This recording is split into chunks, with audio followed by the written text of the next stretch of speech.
Bismillahirrahmanirrahim. Assalamualaikum warahmatullahi wabarakatuh. Selamat siang. Yang saya hormati dosen pembimbing mata kuliah PRD Pak Arno Adi Kuntoro dan kakak-kakak pembimbing, kakak-kakak asisten sekalian, serta teman-teman lainnya yang saya banggakan. Pada kesempatan kali ini, kami kelompok 2 akan mempresentasikan hasil diskusi kami mengenai tugas besar PRD, yaitu distilasi sampah plastik sederhana guna mengurangi peningkatan limbah plastik. Boleh next. Adapun anggota dari kelompok 2 tertera pada layar. Boleh next. Selanjutnya ada pemaparan bab 1 oleh rekan saya, Sifara. Di sini saya akan memaparkan latar belakang, yaitu berdasarkan dari data KLHK pada tahun 2020, Indonesia itu menghasilkan 67,8 juta ton sampah dengan 17% diantaranya itu adalah sampah plastik. Nah, senyawa plastik ini merupakan senyawa berbahaya jika dibiarkan di dekat makhluk hidup. Nah, maka dari itu penulis menjadikan solusi penanganan masalah sampah plastik yang ada di Indonesia ini dengan metode distilasi sampah plastik sederhana.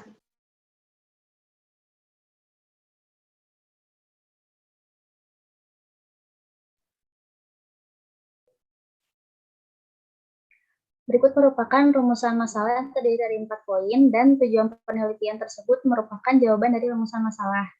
Selanjutnya. Dasar-dasar perancangan. Perancangan rekayasa adalah suatu proses pengambilan keputusan yang dilakukan secara berulang, sistematis, dan hati-hati untuk mengubah sumber daya secara optimal untuk mencapai tujuan yang telah ditetapkan. Next. Pengertian sampah plastik yaitu wujud barang yang dihasilkan dari sisa pembungkus makanan yang sudah tidak terpakai. Next. Pengertian distilasi sendiri adalah suatu pemisahan bahan kimia berdasarkan perbedaan kecepatan atau kemudahan menguap bahan. Berdasar prinsip kerjanya ada beberapa jenis, yaitu distilasi sederhana, fraksionasi, azeotrop, dan destilasi uap. Next. Untuk menentukan apakah bahan bakar ini layak digunakan, maka kami ini membandingkan dari berbagai bahan bakar seperti minyak, tanah, solar, aftur. Next. Nah, berikut merupakan spesifikasi minyak tanah. Nah, nanti hasil yang akan diperoleh yaitu minyak yang berwarna bening, berbau menyengat seperti aftur, dan mudah terbakar layaknya gas LPG. Next. Untuk metodologi pengerjaan tugas, tunjukkan pada flowchart atau diagram alir metodologi penelitian di samping ini. Next. Untuk metodologi perancangan pada judul kami kali ini merupakan rangkaian atau kerangka berpikir dalam sebuah perancangan yang akan kami lakukan. Pertama yaitu ide perancangan, ini muncul dari permasalahan inti yaitu semakin meningkatnya jumlah limbah plastik yang tak terkendali. Kemudian rumusan masalah, banyak permasalahan yang muncul pada proses perancangan. Hal itu digunakan sebagai potensi tersendiri dalam proses perancangan mesin yang akan kami buat. Lalu yang terakhir ada tujuan perancangan, agar segala permasalahan yang ada seperti limbah plastik yang tak terkendali dan tingginya harga bahan bakar minyak di pasar Indonesia dapat teratasi. Next. Berikutnya ada analisis perancangan. Analisis perancangan sendiri dibagi menjadi 3, yaitu tinjauan kelayakan, analisis fungsi, dan analisis pengguna. Next. Di sini saya akan menjelaskan gambar teknis dari desain alat kami. Di sini ada burner yang terhubung dengan gas LPG, dan ada plastic chamber, ada termometer, ada ceramic fiber, aluminium pipe, isolator, pipa water in dan pipa water out, ada Liebig condenser, gas waste, dan ada holding tank beserta water tank. Selanjutnya adalah langkah-langkah perancangan yang dimulai dengan menyiapkan alat dan bahan, lalu merakit ruang bakar, merakit ruang reaksi, lalu disatukan dan dicoba, dan jika berhasil maka bahan bakar akan dikumpulkan. Next. Selanjutnya yaitu ada proses yang pertama membangun ruang bakar, menyiapkan logam yang seperti drum berbahan baja, terus menempelkan bahan insulasinya itu. Nah, potong lembaran yang dimiliki dengan ukuran yang akan diinginkan. Next. Nah, logam dengan ketebalan 1,5 mm. Sebelumnya. Logam dengan ketebalan 1,5 mm ini akan melunak pada suhu yang diinginkan. Nah, ketika meletakkan plensa ini, pastikan bahwa tidak terdapat kontak cairan karena akan menggunakan tali kedap gas. Lalu sepanjang tabung-tabungan, uap akan mengembun dan mengalir kembali. Next. Nah, untuk membangun tabung kondensor diperlukan desain Liebig condenser seperti di gambar. Next.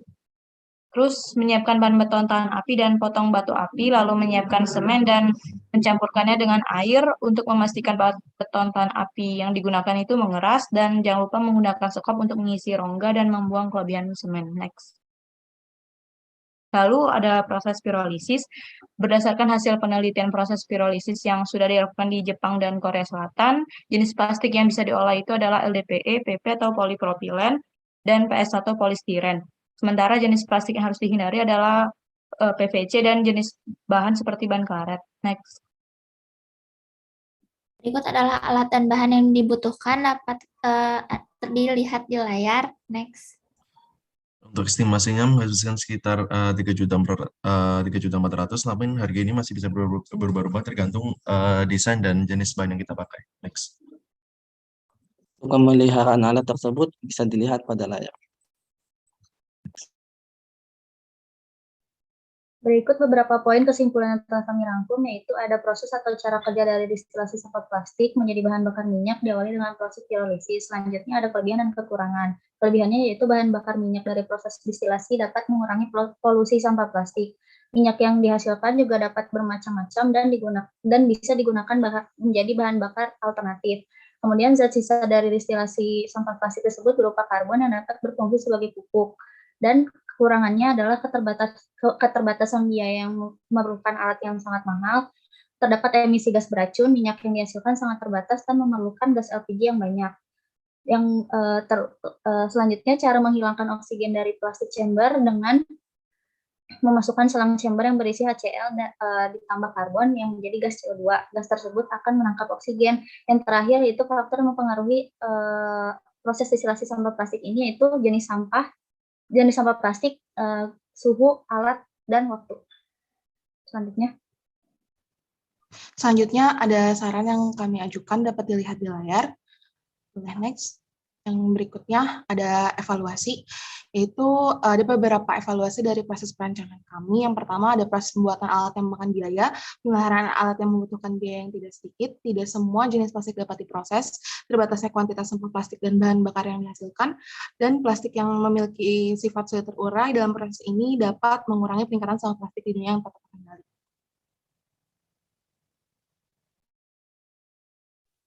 Selanjutnya saya akan memaparkan video animasi. Berikut adalah video kompartemen bagan dari alat kami. Next.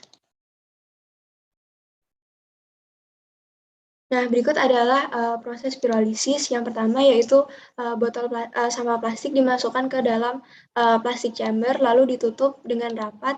Selanjutnya dialiri dengan reaksi dari hidrogen klorida dengan karbon untuk menghilangkan oksigen. Lalu plastik chamber dimasukkan ke dalam burning chamber yang akan dipanaskan dengan menyambungkan burner dengan gas LPG.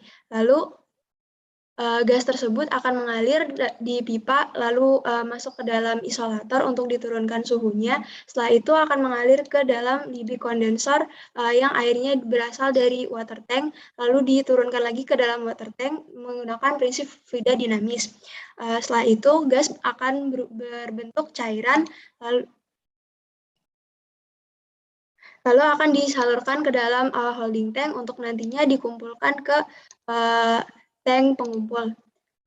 Setelah itu, sisa gas yang tidak dapat dibuat cairan itu akan dibuang di gas waste, pipa gas waste.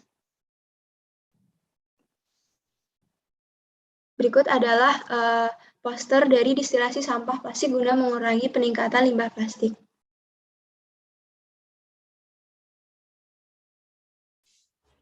Oke, baik, sekian presentasi dari kelompok 2. Jika ada kritik, saran, atau tanggapan, dipersilahkan. Baik,